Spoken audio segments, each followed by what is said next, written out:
জামাতের কর্মীরা সারা পৃথিবীতে কালেমার দাওয়াত দিয়েই যাবে। জামাতের কর্মীরা সারা পৃথিবীতে কালেমার দাওয়াত দিয়েই যাবে।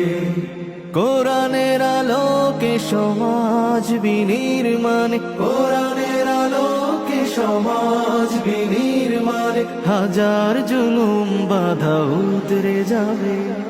জামাতের কর্মীরা সারা পৃথিবীতে কালেমার দাওয়াত দিয়ে যাবে। জামাতের কর্মীরা সারা পৃথিবীতে কালেমার দাওয়াত দিয়ে যাবে। যাদের আদর্শে নবীজি চেতনা ইসলাম, শান্তি কায়েমে যারা শপথ নিল, যারা দিনের